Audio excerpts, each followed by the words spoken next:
Hi everyone, so this video is going to be my first ever disappointing products video, and I've actually had quite a few requests to film this video, but the reason why I haven't done one until now is that I honestly don't buy that much stuff that I'm disappointed with.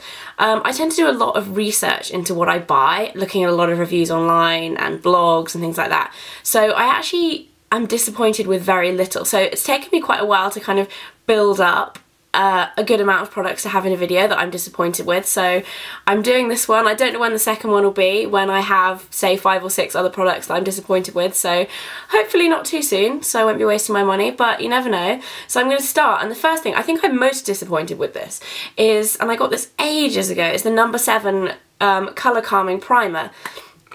And the way this works, it's a green primer, so it's meant to counteract red. But if you actually look at the consistency of this product, it's so thick and so green. It's not even like green kind of tint, it's just absolutely bright green. And you're meant to kind of pat it in to blend it. But even when you do that, there's this kind of funny green tinge to the skin. Like, yes, it does work and it counteracts red, but it's just not a very nice consistency product, and it just kind of leaves that slight green tinge that's not meant to be there. I think using green to counteract red is great if you're working, say, maybe on film or in theatre or something like that, but it's a bit too much for every day because you can actually see it on someone's face. I prefer to go for more like a green tone concealer, like I have in my Sonia Kashuk little concealer palette that you can get in Target if you're in the States, and I think that's much better. So I was disappointed with that. It's about £10 as well, so it's about £10, and I've used it once and it was awful, so I haven't used it again, so that's not worth spending your money on. The second one I've actually mentioned a few times before, I'm not going to dwell on it, is Revlon's Double Twist, and I know some people like this, but I just think it's so clumpy and the wand is just horrible. So yeah, Revlon's Double Twist, really clumpy, horrible wand, nasty to apply, and I wouldn't recommend that. The next one's actually one that quite a lot of people like, and it is the Eyeshadow Graffiti Liner, and I love a lot of Eyeshadow products, but this I was just really disappointed by. It's just not very... Wow, Woof wants to come. Okay, so now we have Woof as part of the video too. Yeah, this is just really not very opaque. See, if you draw it on and you do it lightly, like as a thin line, it's just like, yeah.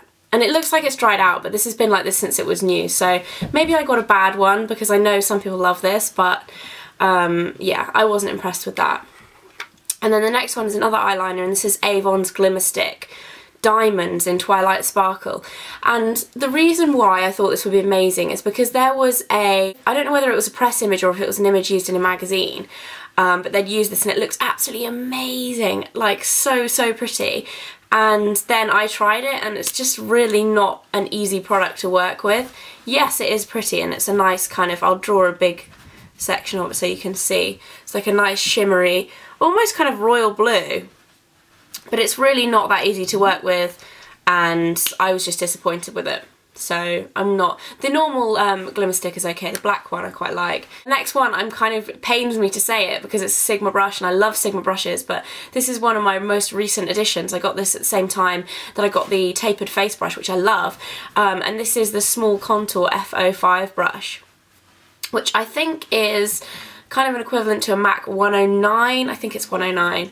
And the brush is amazing for applying foundation, just absolutely love this, but it sheds like nothing else. Literally, if I apply my foundation with this brush, I will have like 20 hairs on my face probably. Absolutely awful. Again, maybe I got a bad one, but this is just, I was really disappointed because it's a really nice brush, but it sheds.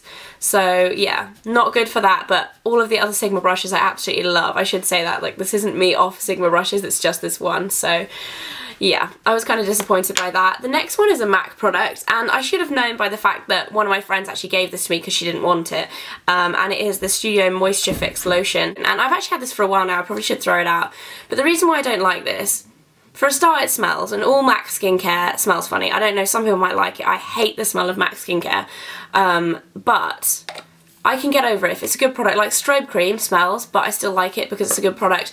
This just seems kind of greasy, and yeah, I'm not a big fan. I just think it feels kind of oily and not very nice on the skin. Some people probably love this because it's MAC. I was disappointed with it. Yeah. Really not impressed, and I used it once and then never used it again. So the next one is actually a lipstick, and I actually bought this because so many people rave about it on their blogs, and it's the Natural Collections Moisture Shine in Apple Blossom. And I just think this makes you look like a dead person. I'll put some on now and show you. It's just like the worst nude. I don't know. And even if you kind of blend it in, it still looks kind of bad. It's just chalky. And I actually bought one of these for Ingrid when I went over to America, and I gave one to her before I tried it because it was, I think it was 3 for 2 or something. And it's really not very good, so sorry Ingrid. I don't know. Some people might like it. Yeah. So not a big fan of that. I was disappointed. It's not awful. It's just the fact that so many people had raved about it. I was expecting it to be amazing, and I'm not really a big fan. The next one is an e.l.f. thing, and I have actually liked quite a lot of e.l.f. stuff, but this is just something that I've had this for like a year, I think, and I've just never liked it. For a start, it smells like orange, like Terry's chocolate orange, and that just puts me off putting it off my face. And then it's just such a shimmery kind of colour. I didn't even say what this is. It's the e.l.f. All Over Colour Stick in Lilac Petal. And it's just like, it's not really that nice to blend. I mean, you could use it and it could be quite nice if you really, really blended it out. But for the effort that that takes, I'm not a big fan. It's mostly the smell that puts me off as well. All of the cheaper e.l.f. line face products, I think, smell like this. I know the tinted moisturiser does anyway, so not that impressed by that. The next one is actually a very recent one, and you can tell I've hardly used it by the fact it still has this little tag on it, and it is the Barry M Instant Nail Effects. Now, I do like this. I liked it the first time I applied it. I thought it was really, really cool. Absolutely love the effect. But I just think it's really limited. Like, I got bored of it, and I think I put it over really nicely painted nails, and afterwards I was disappointed that I'd put it over them because it didn't look as good. So, I mean, this is good if you want to try it. If you want to try it for fun, it's good, but I mean, I think it gets a bit old. I was kind of disappointed. I thought I would like it more. Obviously, it's not going to do a different thing every time it gets on your nails because that's impossible, but I thought I would like it more. And OPI are bringing out one of these as well, I think with Katy Perry. It's the Katy Perry Shatter Top Coat or something. And if you are interested in that and you are in the UK, I would say save your money and buy the Barry M one because they are pretty much identical, as much as I love OPI.